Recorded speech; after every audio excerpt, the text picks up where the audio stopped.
Welcome my dear students. मैं आपका mentor प्राज्ञ शर्मा एक बार फिर से स्वागत करता हूं कुह इंटरनेशनल स्कूल के ऑनलाइन क्लासेज में। जैसा कि प्रीवियस वीडियो में आपने देखा, अपन स्टडी कर रहे थे अपनी बी हाइप जो बुक है उसके लेसन नंबर सेकंड की। और लेसन नंबर सेकंड जैसा कि मैं बता चुका हूं, दो भागों में डिवाइड है अपना। फर्स्ट साउंड ऑफ म्यूजिक, जिसमें एवलिन ग्लेनी के बारे में दिया हुआ है, और सेकंड है साउंड ऑफ म्यूजिक, जिसमें उस्ताद बिस्मिल्लाह खान और उनके समकालीन जो संगीतज्ञ हैं उनकी कुछ जानकारियां उसमें दी गई हैं। तो अपन ने प्रीवियस वीडियो में साउंड ऑफ म्यूजिक जो अपना टाइटल है चैप्टर का, इसमें एवलिन ग्लेनी के बारे में पढ़ा। जो कुछ भी अपन ने पढ़ा उससे अपन को कुछ चीज़ें पता चली, उनको वापस थोड़ा सा शॉर्ट में अपन रिवाइज करते हैं कि एवलिन ग्लेनी नाम की एक स्कॉटलैंड की लड़की है। वह भूमिगत प्लेटफॉर्म के ऊपर एक रेलगाड़ी का इंतजार करती है तो कहीं ना कहीं जो एक जॉस्टल वाली प्रक्रिया है, मतलब एक दूसरे को धक्का देकर आगे निकलने की जो प्रक्रिया है, उस प्रक्रिया के कारण वह थोड़ी सी नर्वस हो जाती है। लेकिन जैसे ही वह आती हुई रेलगाड़ी के वाइब्रेशंस को महसूस करती है तो वह लड़की थोड़ी सी एक्साइटेड, उत्तेजित हो जाती है। क्यों? क्योंकि उस दिन वह प्रेस्टिजियस रॉयल एकेडमी में पहले दिन जा रही थी। अर्थात एक रॉयल एकेडमी है संगीत की जिसका नाम है प्रेस्टिजियस रॉयल एकेडमी, उसमें उसका पहला दिन था। तो वह पहले दिन वहां जा रही थी, तो इतनी सारी भीड़ को देख करके प्लेटफॉर्म पर थोड़ी नर्वस हो गई। लेकिन जैसे ही ट्रेन आई तो आती हुई ट्रेन के वाइब्रेशंस को महसूस करके वह थोड़ी एक्साइटेड भी हो गई। इसके बाद चैप्टर ने आगे रिवेल किया, अपन को पता लगा कि एवलिन नाम की जो लड़की है उसके सुनने की शक्ति धीरे धीरे कम हो गई। और इस सुनने की शक्ति का पता कब चला? तो उसकी माँ ने कहीं ना कहीं कुछ लाइनें कहीं चैप्टर में कि उसकी माँ ये कहती है कि एक समय की बात है, एवलिन पियानो बजाने का इंतजार कर रही थी। अर्थात she was trying to play the piano, वह पियानो बजाने की कोशिश में लगी हुई थी। लेकिन तभी उसकी माँ ने नोटिस किया कि कुछ ना कुछ गलत है, समथिंग वेंट रॉन्ग, कुछ गलत हो रहा है। क्यों? क्योंकि एवलिन की माँ ने, जो इजाबेल ग्लेनी थी, उन्होंने एवलिन को नाम लेकर पुकारा, उसको उसके नाम से आवाज लगाई। लेकिन कुछ समय तक उन्होंने नोट किया कि एवलिन डोंट मूव, हिलती नहीं है। एवलिन कोई भी रिएक्शन, कोई भी प्रतिक्रिया नहीं दर्शाती है। तो उनको कहीं ना कहीं डाउट हुआ। फिर उसके बाद उनकी माँ ने बताया कि एक बार प्रिंसिपल ने उसके पेरेंट्स को बुलाया। अर्थात एवलिन्स के पेरेंट्स ने प्रिंसिपल ने एवलिन्स के पेरेंट्स को बुलाया। क्यों? क्योंकि कहीं ना कहीं एवलिन के जो मार्क्स थे वो धीरे धीरे डेटियोराइज, कम हो रहे थे, उनमें गिरावट आ रही थी। तो प्रिंसिपल ने उसके पेरेंट्स को सलाह दी कि आप इसे किसी अच्छे स्पेशलिस्ट के पास लेकर जाइए। और जब उसके माता पिता प्रिंसिपल की एडवाइस मान करके उसको स्पेशलिस्ट के पास ले गए तो उनको पता लगा कि नर्व सिस्टम जो है, स्नायु तंत्र, तंत्रिका तंत्र जो है, उसमें कहीं ना कहीं खराबी है। और उस खराबी के कारण इस बालिका की सुनने की शक्ति धीरे धीरे खत्म होती जा रही है। तो डॉक्टर ने भी उनको सलाह दी कि हम आपकी बेटी को जो हियरिंग एड्स होती हैं, श्रवण सहायक उपकरण होते हैं, वो लगा देंगे। और उसके बाद इसको कहीं ना कहीं डीफ, बहरे बच्चों का जो विद्यालय होता है, वहां पर भेज देंगे। तो जब एवलिन उस समय हल्का हल्का सुन सकती थी, तो एवलिन ने कहा कि जब डॉक्टर ने ये लाइन बोली, जब मुझे इस चीज का पता लगा कि मेरे सुनने की शक्ति कम हो रही है और एक दिन वो पूरी तरह से नष्ट हो जाएगी, तो इस चीज को सुनकर के सारी की सारी चीजें एकदम धुंधली, अर्थात अंधकार में नजर आने लगी। जिंदगी एकदम नीरस, लाइफलेस, एमलेस जो लाइफ होती है, उद्देश्य विहीन जिंदगी नजर आने लगी। लेकिन एवलिन जो थी वो कहीं ना कहीं दृढ़ संकल्प थी। एवलिन क्या थी? दृढ़ संकल्प, डिटरमाइन थी।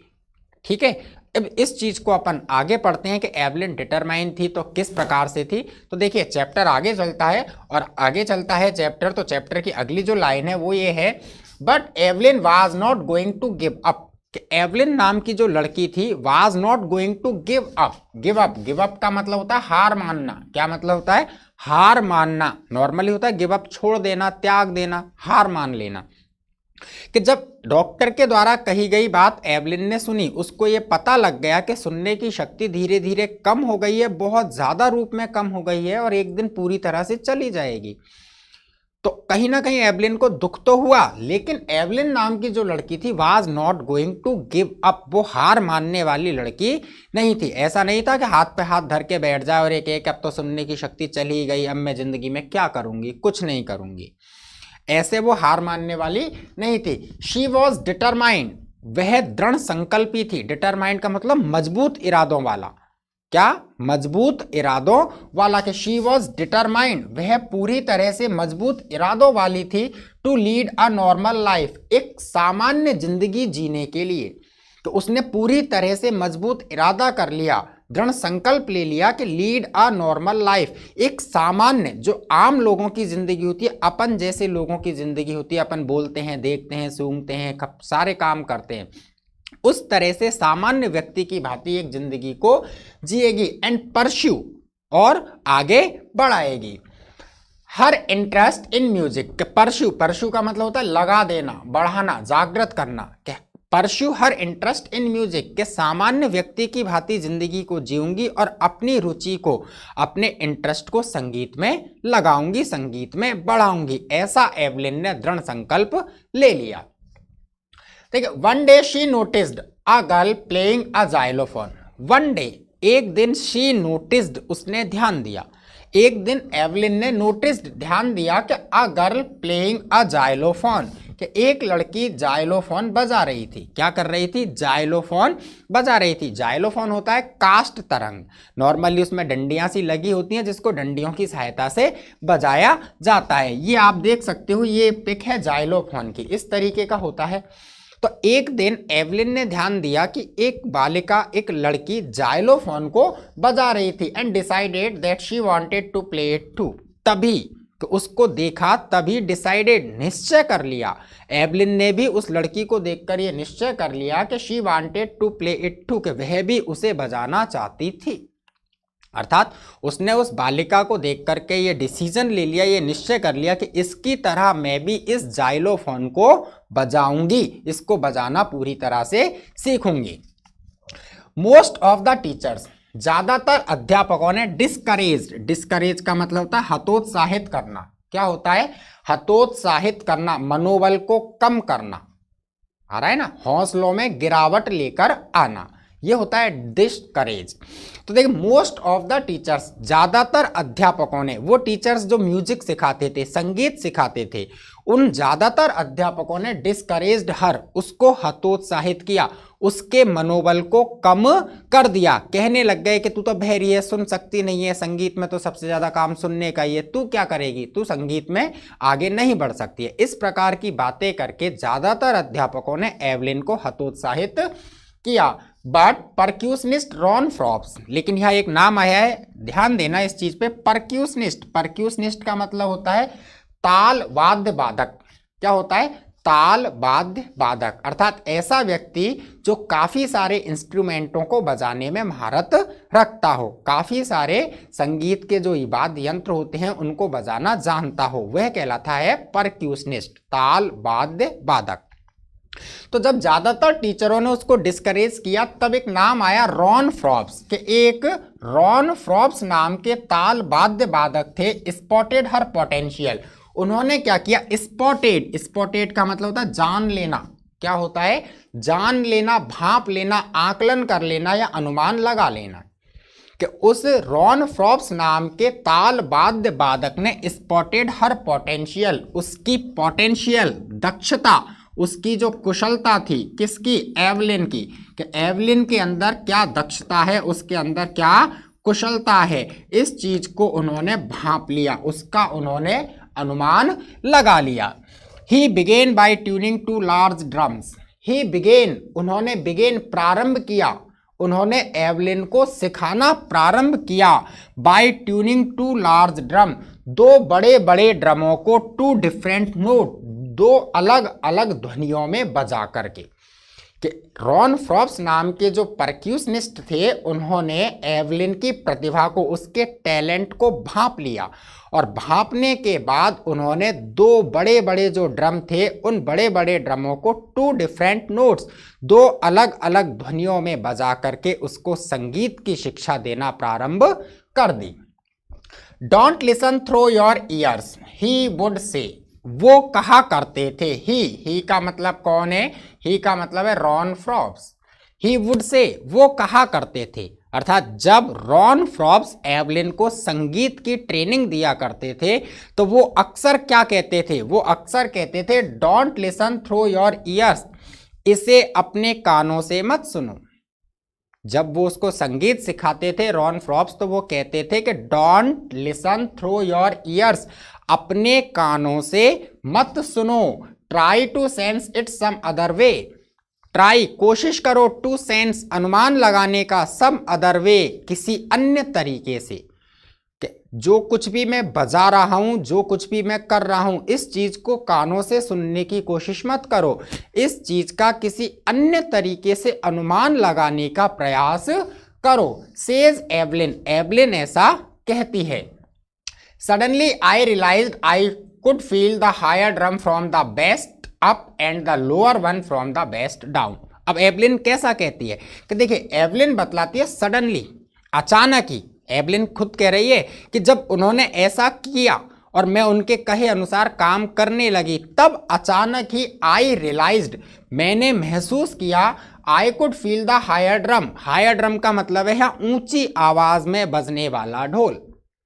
दो अलग अलग डिफरेंट नोट में बजाना सिखा रहे थे ना वो, ऊंची और नीची आवाज में। तो एवलिन कहती है कि अचानक ही क्या हुआ, मैंने हायर ड्रम, जो ऊंची आवाज में बजने वाला ढोल था, उस ढोल की आवाज को बेस्ट अप, वेस्ट अप का मतलब होता कमर से ऊपर, बेस्ट अप कमर से ऊपर वाले हिस्से पर महसूस किया, and the lower one from the best down, और निम्न आवाज के ढोल को, धीमी आवाज के ढोल को बेस्ट डाउन कमर से नीचे वाले हिस्से पर महसूस करना प्रारंभ कर दिया। कि मैंने उनके कहे अनुसार काम किया और उसका परिणाम ये निकला कि अचानक ही एक दिन मुझे खुद को पता चल गया कि मैं हायर ड्रम, ऊंची आवाज में बजने वाले ड्रम की ध्वनि को कमर से ऊपर, एंड द लोअर वन, और जो निम्न आवाज में बजने वाला ड्रम था उसकी ध्वनि को बेस्ट डाउन कमर से नीचे वाले हिस्से पर महसूस कर सकती थी। फ्रॉप्स रिपीटेड द एक्सरसाइज, फ्रॉप्स जो रॉन फ्रॉप्स थे, वो रॉन फ्रॉप्स रिपीटेड द एक्सरसाइज, इस प्रकार के अभ्यास को बार बार दोहराया करते। वह इस प्रयास को, इस कसरत को, इस अभ्यास को बार बार दोहराते। एंड सून, और बहुत ही जल्दी, एवलिन डिस्कवर्ड, एवलिन ने पता लगा लिया, एवलिन यह जान गई, that she could sense a certain notes, कि वह सर्टेन, कुछ निश्चित, सर्टेन का मतलब यहां अपन लगाएं कुछ निश्चित, अर्थात विशेष, कुछ निश्चित, विशेष। कि बहुत ही जल्दी एवलिन को यह पता लग गया, एवलिन इस चीज को जान गई कि she could sense certain notes in different part of her body, कि वह कुछ निश्चित नोट, नोट का मतलब धुन या आवाज, नोट का मतलब क्या है? धुन या आवाज, कि वह कुछ निश्चित आवाजों को, कुछ निश्चित धुनों को in different parts of her body, अपने शरीर के अलग अलग हिस्सों पर महसूस कर सकती थी। कि जब एवलिन ने लगातार प्रयास किए, अभ्यास किया, तो अचानक ही एवलिन को यह पता लगने लग गया कि मैं अलग अलग ध्वनि जो हैं, उन ध्वनियों को अलग अलग बॉडी पार्ट्स पर महसूस कर सकती थी। I had learn to open my mind, I had learn to open my mind and body to sound. फिर वो कहती है कि आई हैव लर्न, मैं सीख चुकी हूँ, आई हैड लर्न, मैं सीख चुकी थी, टू ओपन माई माइंड, अपने दिमाग को खोलना, मैं अपने दिमाग को खोलना सीख चुकी थी, एंड बॉडी, और दिमाग के साथ साथ शरीर को भी खोलना सीख चुकी थी, टू साउंड, ध्वनियों के प्रति, कि जो म्यूजिक की साउंड जो है, उस साउंड के प्रति मैंने अपना दिमाग और अपना शरीर पूरी तरह से खोलकर रख दिया था, उसको खोलना सीख चुकी थी। एंड वाइब्रेशन, और ध्वनि के साथ साथ वाइब्रेशन, कंपनों को भी, अर्थात मैं ध्वनि और कंपनों को महसूस करने के लिए अपने दिमाग और अपने शरीर को पूरी तरह से खोलना सीख चुकी थी। The rest was share determination, the rest, और बाकी का, रेस्ट, रेस्ट का मतलब होता शेष, बचा हुआ, कि बाकी का जो बचा हुआ काम था, वाज शेयर डिटर्मिनेशन, वो क्या था? शेयर, शेयर का मतलब होता है मात्र, केवल, कि वो केवल डिटर्मिनेशन, दृढ़ संकल्प था, अर्थात मजबूत इरादा था, एंड हार्ड वर्क, और कठिन मेहनत थी। कि मैंने क्या काम किया, मैंने काम किया कि मैंने अपने शरीर के अलग अलग जो हिस्से थे उन हिस्सों को और अपने दिमाग को अलग अलग ध्वनियों और अलग अलग वाइब्रेशंस को जानने के लिए आज़ाद कर दिया, पूरी तरह खोलकर रख दिया। मैंने ये काम किया। और बाकी का जो काम हुआ, मतलब संगीत में मुझे इतनी महारत हासिल हुई तो वो किस वजह से हुई, बाकी का जो काम था वो डिटर्मिनेशन, दृढ़ संकल्प ने, अर्थात एक बहुत ही जुनून वाली जो बात होती है, जज्बे वाली जो बात होती है उसने, और हार्ड वर्क, कठिन मेहनत ने कर दिखाया। क्लियर हुआ यहां तक? आगे चलते हैं। She never looked back from that point onwards, तब से अब तक। कब से? जब रॉन फ्रॉप्स ने उसको संगीत सिखाना प्रारंभ किया और उसने रॉन फ्रॉप्स के अकॉर्डिंग अपने आप को संगीत की ध्वनि और वाइब्रेशंस के प्रति खोलना प्रारंभ किया, तब से अब तक शी नेवर लुक्ड बैक, उसने कभी भी पीछे मुड़कर नहीं देखा।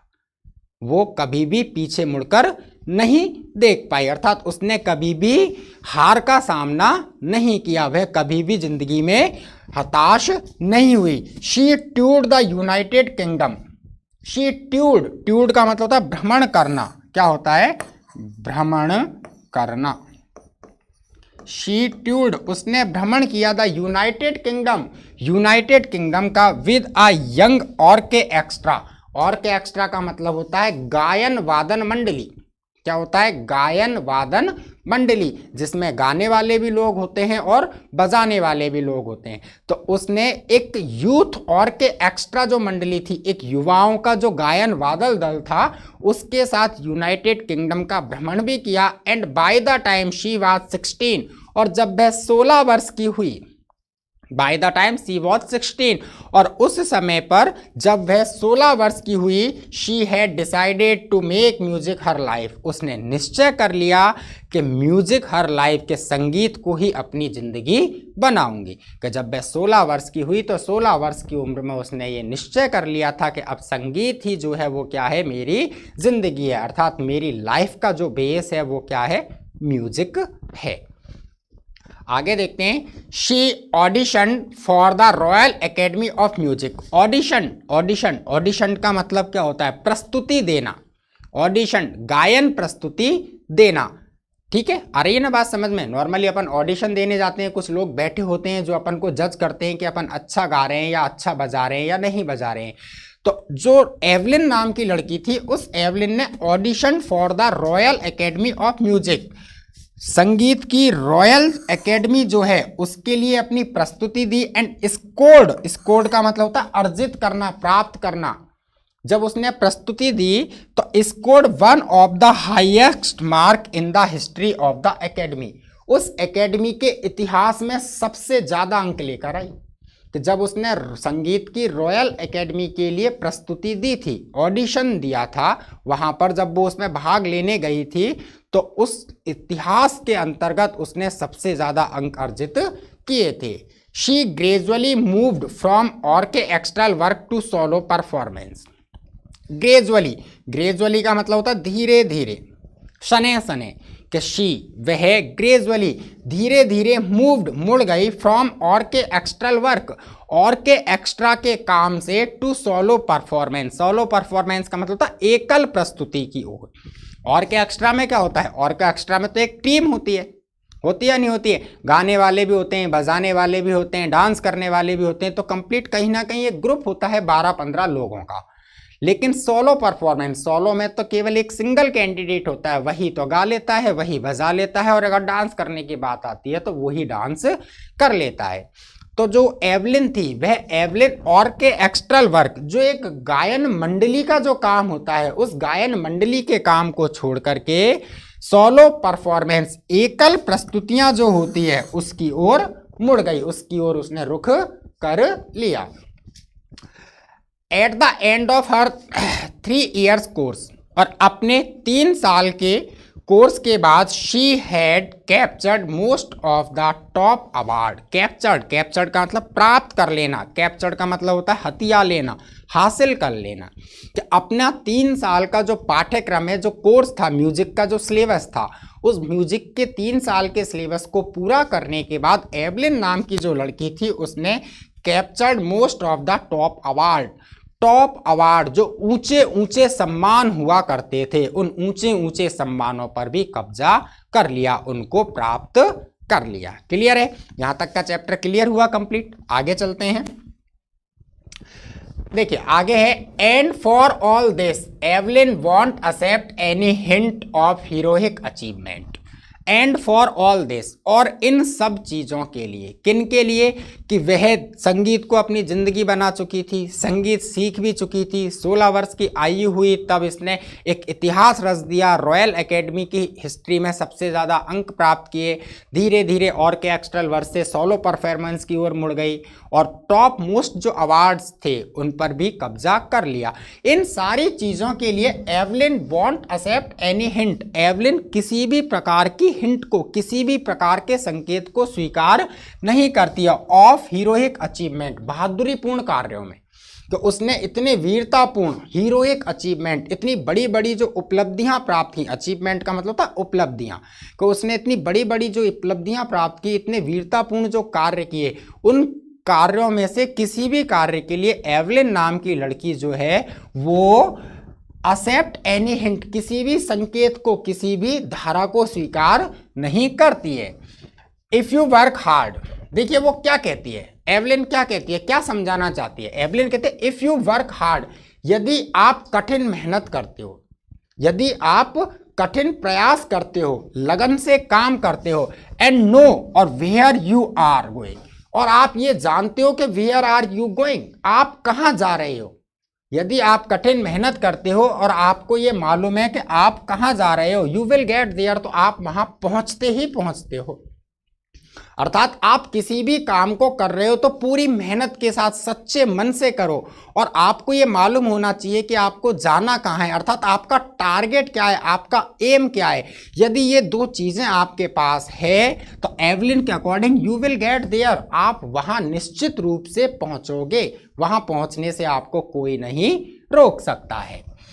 And she got right to the top, वह सीधे ही टॉप, शिखर पर, अर्थात वह प्रसिद्धि के शिखर पर पहुंची। The world most sought after multi percussionist with a mastery of some 1000 instrument. देखिए the world most sought after multi percussionist, संसार के बहुत जाने माने, छटे छटे हुए, बहुत विद्वान, बहुत प्रसिद्ध मल्टी परक्यूशनिस्ट, जो अनेक ताल वाद्यों पर अपनी महारत रखते थे। होता है ना, कोई व्यक्ति ढोलक भी बजाना जानता है, तबला भी बजाना जानता है, हारमोनियम भी जानता है, सितार भी जानता है, बांसुरी भी जानता है, शहनाई भी जानता है, उसका टैलेंट ही है, अलग ही प्रतिभा है ना एक। और एक व्यक्ति केवल एक बांसुरी बजाना जानता है।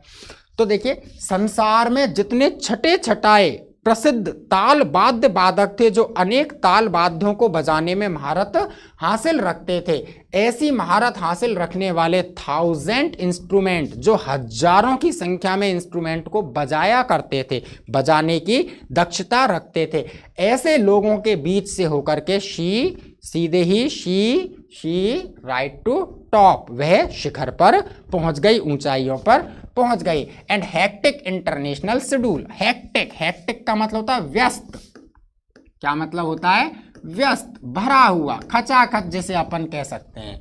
एंड हेक्टिक इंटरनेशनल शेड्यूल के इतने ताल वाद्यक जो थे, उन सब के बीच में से ऊंचाइयों के शिखर पर पहुंची, और उन सब को पीछे छोड़ते हुए हेक्टिक इंटरनेशनल शेड्यूल, एक ही बहुत व्यस्ततम अंतरराष्ट्रीय प्रक्रिया का निर्माण कर लिया। शेड्यूल का मतलब जर्नली होता है कार्यक्रम, ठीक है ना, कि एक बहुत ही व्यस्ततम अंतरराष्ट्रीय जो कार्यक्रम की प्रक्रिया होती है उसका इसने क्या कर लिया?